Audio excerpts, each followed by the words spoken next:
પાડીના બગવાડામાં આશ્ચર્યજનક રીતે 22 તોલા દાગીનાની ચોરી, મેઇન દરવાજો તોડ્યા વિના ઘૂસેલા ચોરો કસમ અજમાવી જતા પોલીસ માટે તપાસનો વિષય બન્યો. પાડીના બગવાડા ગામે એક ઘરમાં મેઇન દરવાજો તોડ્યા વિના ઘરમાં ઘૂસેલા ચોરો પરિવારની હાજરી છતાં એક બેડરૂમમાં રાખેલા કબાટને તોડી અંદાજે 22 તોલા સોનાના દાગીના ચોરી જતા ઘર માલિક સાથે પોલીસ પણ દોડતી થઈ હતી. આ આખી ઘટના જોતા ચોરીને કોઈ જાણભેદુ ચોરે અંજામ આપ્યો હોવાનું લાગી રહ્યું છે.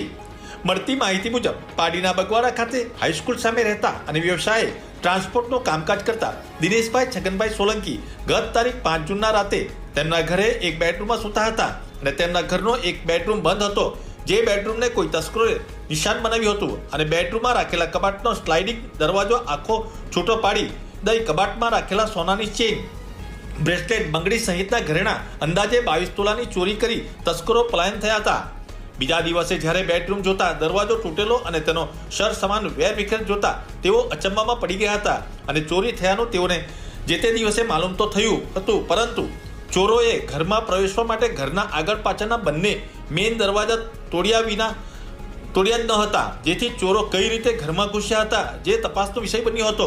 આ કબાટમાં સોનાના દાગીના સાથે ચાંદીના દાગીના પણ હતા, જે તસ્કરો લઈ ગયા ન હતા, પરંતુ 22 તોલા સોનાના દાગીના ચોરી થતા દિનેશભાઈએ આ બાબતે પાડી પોલીસને જાણ કરતા પાડી પોલીસ તાત્કાલિક ઘટના સ્થળે પહોંચી હતી અને ચોરનું પગેરું મેળવવા માટે ઘટના સ્થળે એફએસએલની ટીમને પણ તેડાવી હતી.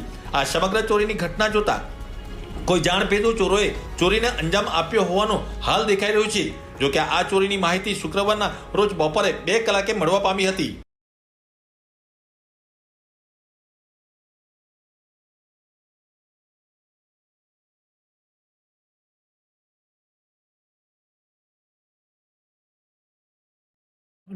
મારું નામ દિનેશ છગનલાલ સોલંકી છે.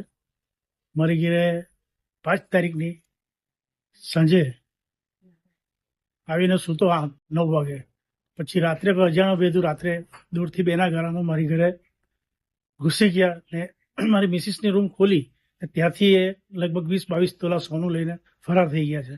પોલીસની તપાસ ચાલુ છે આજે સવારથી. ગઈકાલે પોલીસ આવી ગઈ હતી મારી ઘરે ને થોડી ઇન્કવાયરી લઈ ગયા.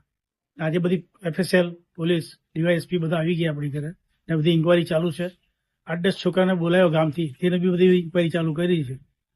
મોબાઈલ નંબર બધું લીધું છે. અમને તો એવો ડાઉટ લાગે કે જાણબૂਝ ચોર છે, બહારનો ચોર નથી, ગામનો જ હશે, જે કહેશે ગામનો જ હશે.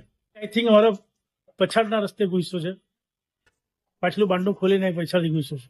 મારી મિસેસનું મંગળસૂત્ર હતો, 2 કડા હતા, બ્રેસલેટ હતી, પછી કાનમાં બુટ્ટી, આઈ થિંક 20-22-23 તોલા સોનું હતું.